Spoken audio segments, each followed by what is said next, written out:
I sat cross-legged on the hardwood floor of my parents' house in Austin, surrounded by torn wrapping paper and the artificial pine scent of Christmas morning. The room was filled with laughter, but none of it felt like it belonged to me. My younger sister Lily stood near the window, twirling a set of shiny keys in her fingers, her laughter echoing through the house as she admired her brand-new BMW parked outside with a giant red bow. She was glowing with excitement, and my parents looked at her like she was the center of their world. Dad's face was full of pride, Mom's eyes sparkled with joy. It was as if this moment had been built just for her. Then it was my turn. I looked down at the small box in my hands, trying to ignore the strange heaviness in my chest. When I opened it, I froze. Inside was a cheap plastic piggy bank. For a second, I thought it was a joke, but when I looked up, no one was laughing.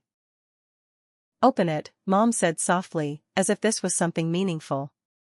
My fingers felt numb as I pulled out the rubber stopper, and $2 bills slipped into my hand.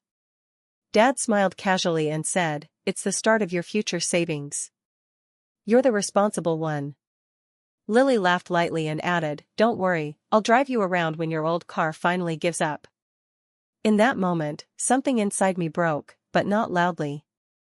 Quietly. Completely. It wasn't just about the gifts.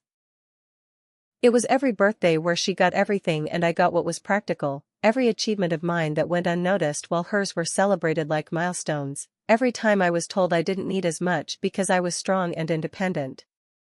I realized this wasn't a single moment of unfairness, it was a pattern I had been living my entire life. That night, while the house slept peacefully, I packed my things. No anger. No confrontation. Just a quiet decision. I walked through the same hallway filled with family pictures where her smile was always brighter, bigger, more important. I left my house key on the kitchen counter and walked out without looking back.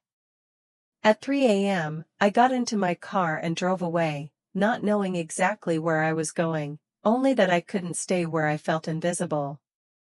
Days turned into weeks. The silence from them was louder than any argument. Then the calls started.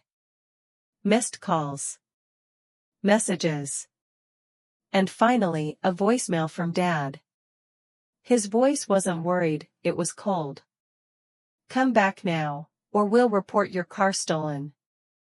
I sat there, staring at my phone, trying to process what I had just heard. Stolen? The car I had worked for, paid off, and earned on my own? That's when it truly hit me. Not just how little I mattered in that house, but how easily they could reduce me to nothing when I stopped playing my role. I didn't call back. I didn't explain. Because for the first time in my life, I understood something clearly: love isn't something you should have to earn by being less, by asking for less, or by accepting less. And if someone only values you when you stay quiet and convenient, then they never truly valued you at all. In the end, I didn't go back. Because the hardest truth to accept wasn't being treated unfairly. It was realizing I was never truly chosen. Moral lesson. Real love is not about favoritism or convenience, it's about fairness, respect, and making someone feel valued, not invisible. Question. If you were in this situation, would you go back to fix the relationship, or walk away to protect your self-respect?